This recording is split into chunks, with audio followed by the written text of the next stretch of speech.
palakpakan na to ang Ginoo. Okay, mayong gabi sa makausap pa o mayong gabi sa mga subscribers natin, viewers natin sa YouTube. Muli magandang gabi. Ito naman po si Pastor John Palermo. Salamat Joy sa nindot na mensahe. Proverbs chapter 5 chapter 3 verse 5 and 6 naghisgot siya mahitungod sa dili ta mosalig sa atong kaugalingon. Basahon na to utro ha. Salig sa Ginoo sa bug-os mong kasing-kasing, ayaw gayud pagsalig sa imong kaalam. Hinumdumi siya sa tanan buhaton ug tultulan kaniya sa mataro nga dalan. Jeremiah chapter 9. Kamo nga nasa YouTube, pwede mo magpag-Bible. Jeremiah chapter 9 verse 23 and 24. Okay. Nag-ingon ang Ginoo, dili angay ipasigarbo sa maalam ang iyang kaalam, og ipasigarbo sa kusgan ang iyahang kusog, o sa dato ang iyahang kadato. Muni siya guys ko tog entitlement. No, Pastor. Kung gusto ang tao magpasigarbo, ang angay niyang ipasigarbo, mao nga siya nakaila kanako. Kay ako ang Ginoo, maluluyon man, og nagbuhat sa husto, og matarong. Mao kining mga butanga ang akong kahimutan, nag-ingon ang Ginoo. So kining duha ka verse, gauban ni siya, kay ang tao, tinuod na siya, pagka ang tao na siya'y kaalam, na siya'y abilidad, ang unag yun niyang relayan, yang abilidad. Kay built-in man na siya. Dili, ang abilidad mo sa tao, munang adunay temptations of using your own capability, kay automatic na siya, pag naa kay problema, ang tao nga maalamon, makakuha dayon sa idea unsaon. Whereas katong dili kayo siya maalamon, maghulat ra siya og unsay manghitabo. Munang adunay tendencies nga magkabaton siya og pride and self-centeredness tungod kay naka-built-in man sa iya. Para ba og ang atong mata? Ang atong mata nasa instinct na pagka pitikan bisan pag diliigon, pitikan mo pilok jud na sig iya. Bisan pag dinhi mo suguon. Tungod kay naka-built-in siya. Inana ang ability, inana ang wisdom, inana ang understanding. Ang tendencies lang munang daghatag ang Ginoo og warning anang Proverbs chapter 3 verse 5 and 6 ug Jeremiah chapter 9 verse 23-27 tungod kay delikado na nga batasan kay maunay nakapahulog kang satanas ang entitlement kay naaman murabag angayan ko maginani tungod kay naa ko'y agi ana angayan ko manghambog tungod kay na ako'y katungod manghambog kay na ako'y kapanghambog. So dili man lang kay ako mo na akong ginabuntog kaniadto.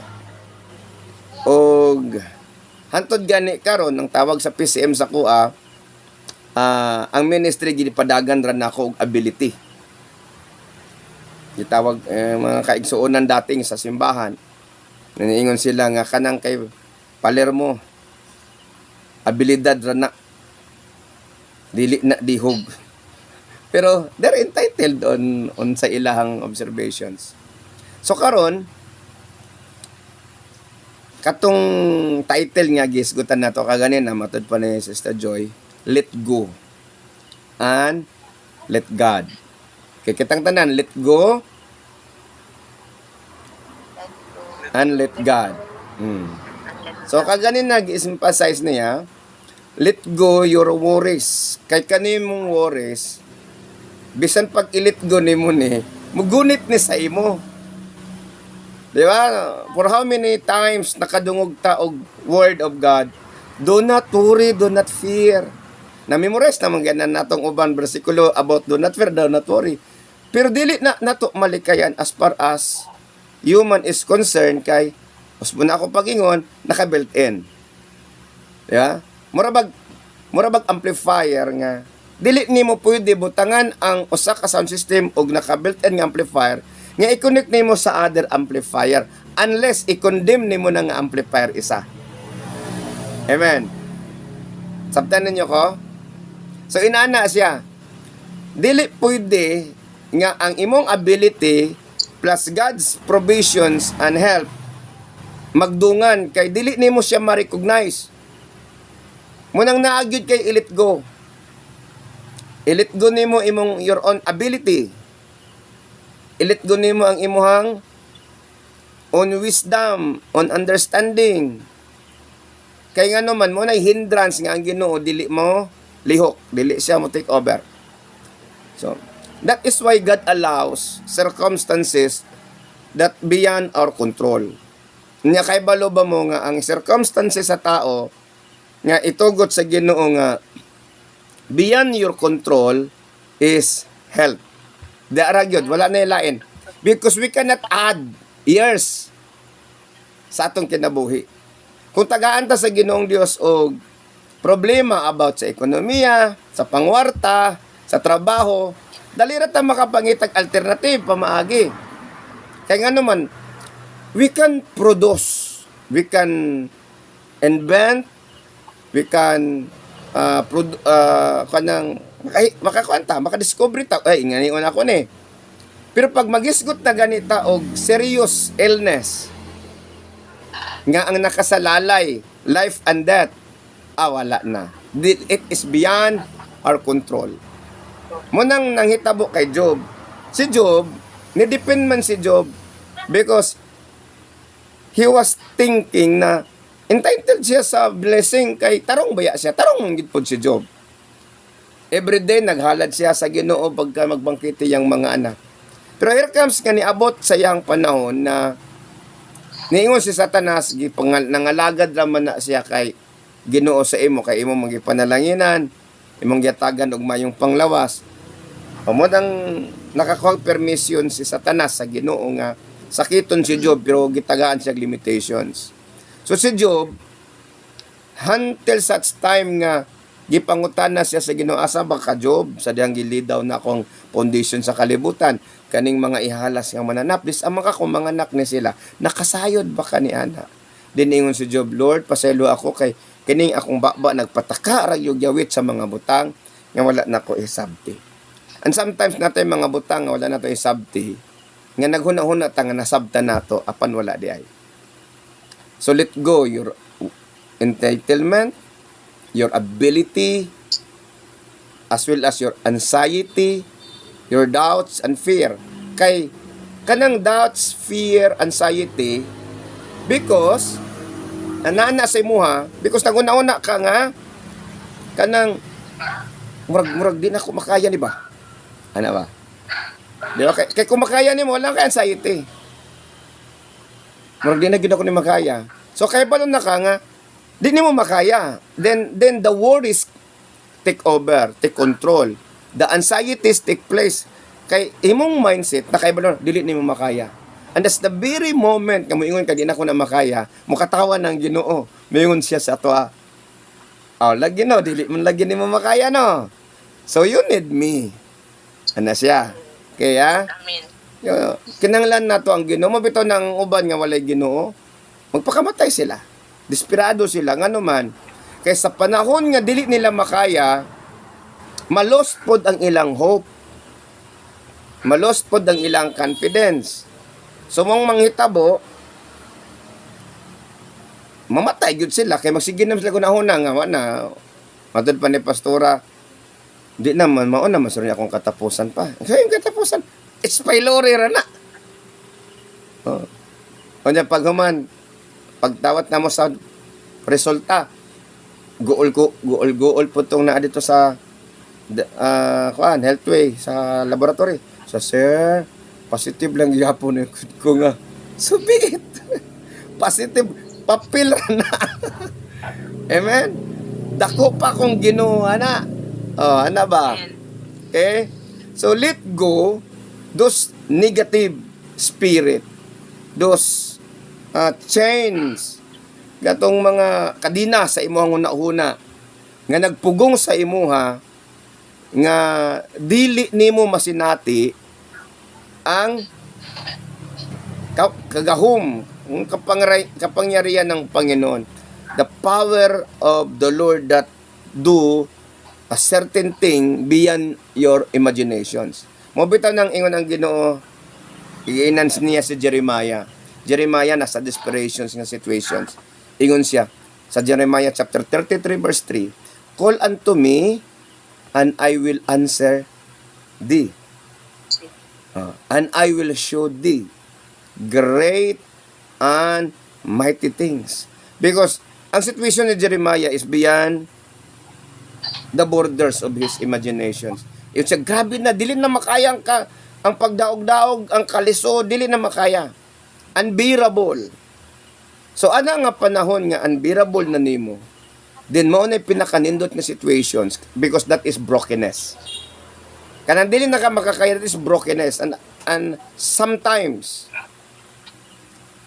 God allows brokenness so that we can realize without Him, we are nothing. Amen. Nga dili din nato makaya sa tong kaugalingong kagahom kapasidad. Ha? So, in that very moment, ang let go, mabutangan nimo nagdi. Mabutangan nimo nag-let God.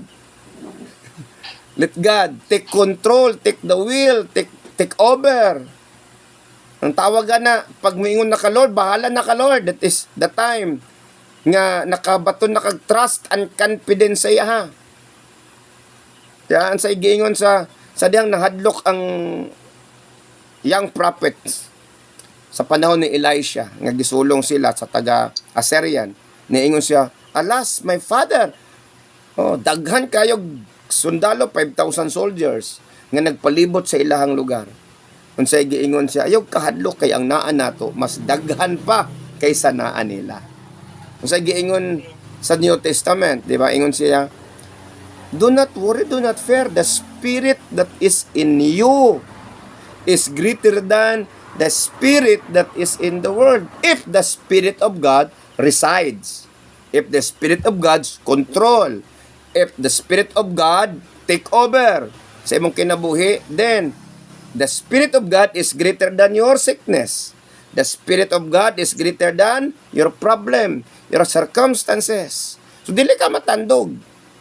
Chicken lang na sa imong problema, abog lang na sa imo. Mabitaw ng ang abog, pagka mabagtok, mahimong bato. Ang bato, pag mapulpog, mahimong abog. So, ang bato, makabukol, dili. Makabukol. Bisan pag mupiyong ka, mabukol yapon ka. Pero kung ang Ginoo imong kauban, ang bato mahimong abog. Naa ang problema, pero dili nimo siya kaayo dili nimo kayo siya ma-feel nga naa siya. Dili man mawala ang problema, pero kung pag naang Ginoong Dios, gamay ra kay si ang problema. Abog lang na. Dili man makabukol ang problema, pero makapuling. Munang kung naa kay Ginoong Dios, dili ka mapuling because the moment nga sabligan kag abog, ang imong solusyon unsa man.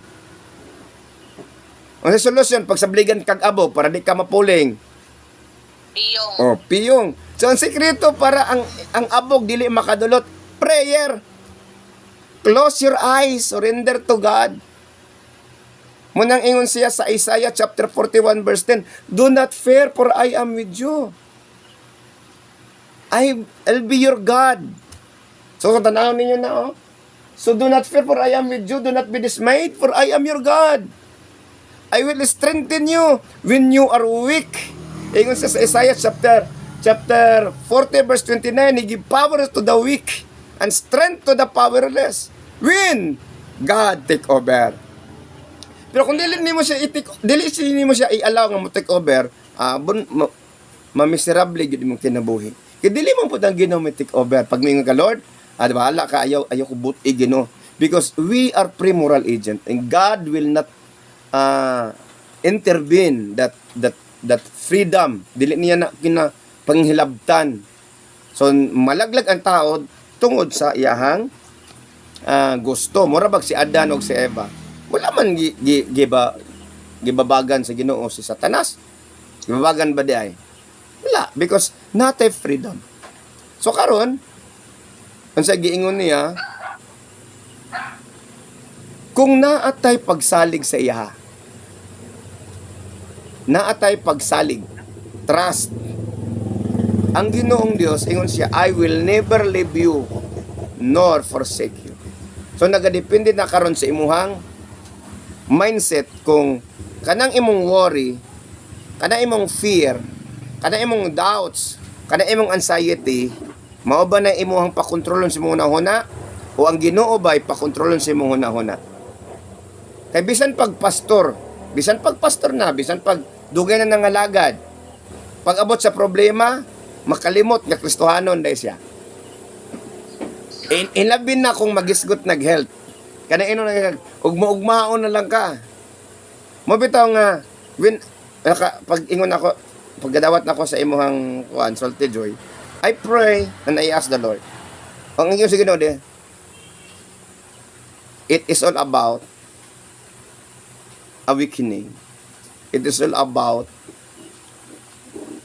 na pukawon ka asa na ang imuhang first love. Kaya kung naa imong first love, siya man imong priorities. Di ba?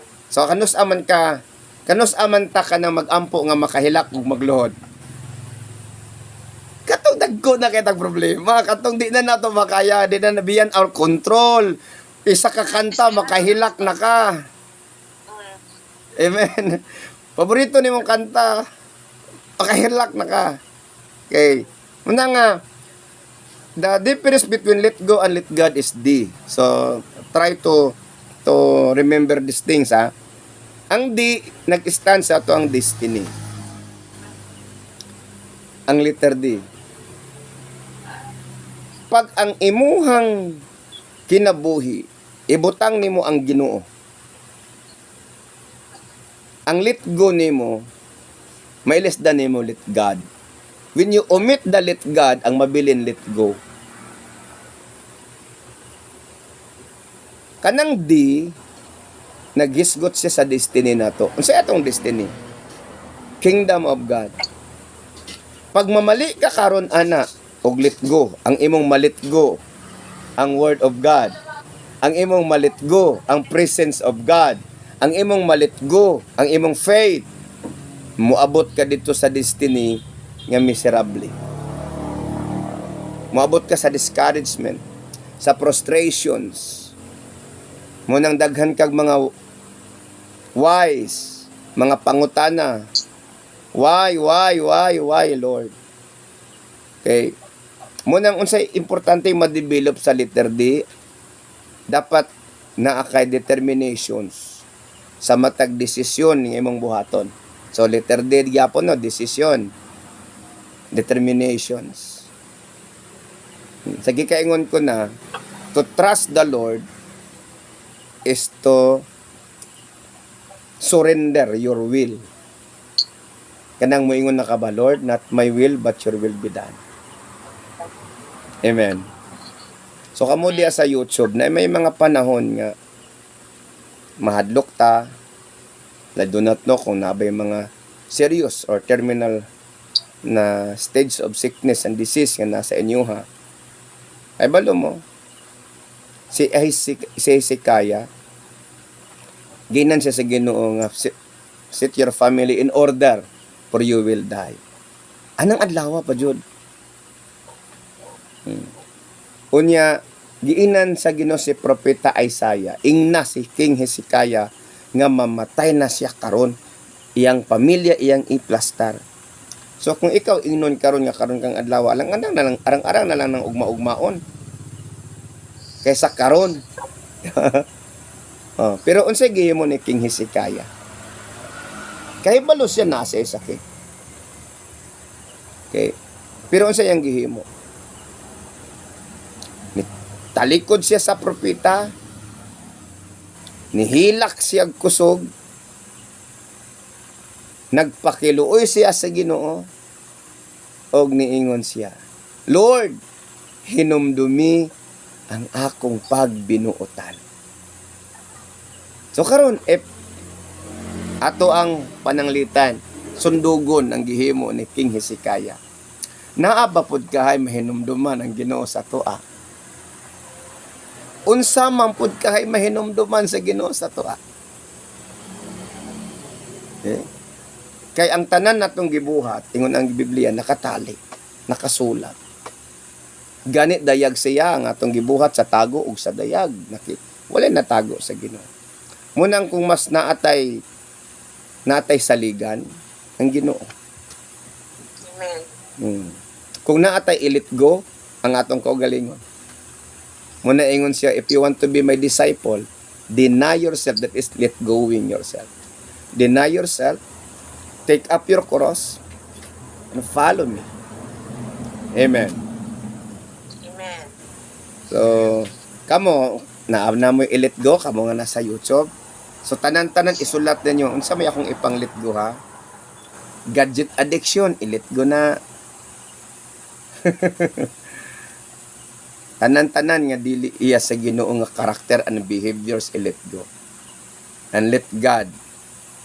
Kanang gihingon gani ni David, create in me a clean heart, O God, and renew right spirit within me. Siguro kitang tanan, kamo nga nasa virtual.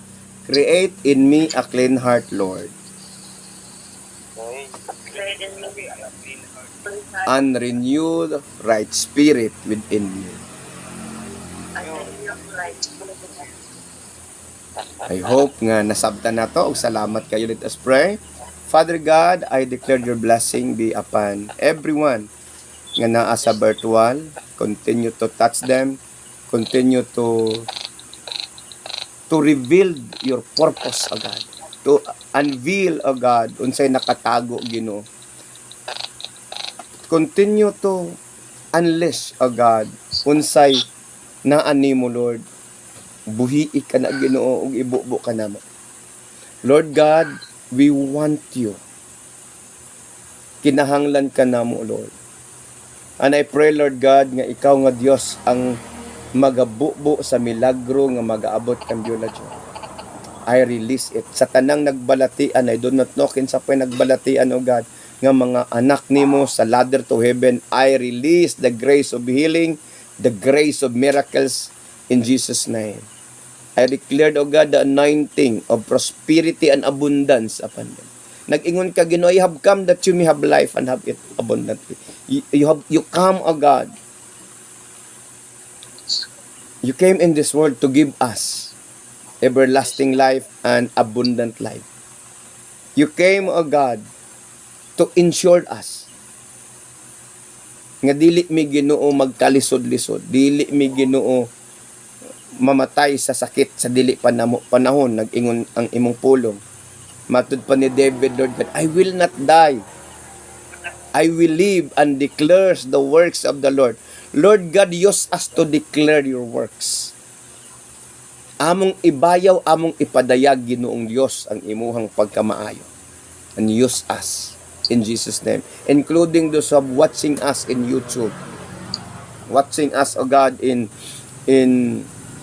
a Facebook page, sa Ladder to Heaven Facebook page. I declared, Father God, kung unsa man ang naa sila karong panglawas. I speak healing, I rebuke the spirit of cancer, rheumatoid arthritis, gallstone, kidney stone, anxiety, depression. I declared the healing power of the Lord Jesus Christ in the name of Jesus. I declare the blood of Jesus Christ will arise and destroy the spirit of sickness and disease. Sa tanan nga naa karon na minaw, nagtan-aw via YouTube, Facebook page, o sa virtual. I declared it, O God, in the name of Jesus. In the name of Jesus. In the name of Jesus. Lord, develop our faith. Develop our faith. In Jesus' name. Thank you, Holy Spirit, for being with us. And I proclaim, Lord God, nga dili Ginoo magpabilin ang ilahang kahimtang unsa sila karon. Make their lives never be the same again. In Jesus' name. Ikaw ang amo ang kinabuhi, ikaw ang among kusog, ikaw ang tanan kanamo, Ginoo. I declared it, O God, the miracles of healing, the miracles of probations, the miracle of salvations, in Jesus Christ's mighty name. Thank you, Holy Spirit. Thank you, Father God. In Jesus' name. Amen and amen. Og kaninyo nga naa sa YouTube, kung kamo gitandog sa Ginoo, giayo yo, pwede mo testify, pwede mo write down sa comment section nga magpaila mo sa inyong pangalan, then moingon mo nga giayo mi mo ni ang akong sakit, and we will appreciate to hear your testimonies. Pwede ninyo ipaabot sa mua o sa ato atanan nga naa sa virtual. Salamat kay sa mensahe, og ang Dios magpanalangin ka natong tanan. Say amen when I declare this blessing to you. The Lord will bless you and keep you. Amen. The Lord will bless you and His face shine upon you. Amen. The Lord will bless you and be gracious to you. Amen. The Lord will bless you and give you peace. Peace be to you and into your house and everything that you have. In Jesus' name, amen and Amen. amen. God bless.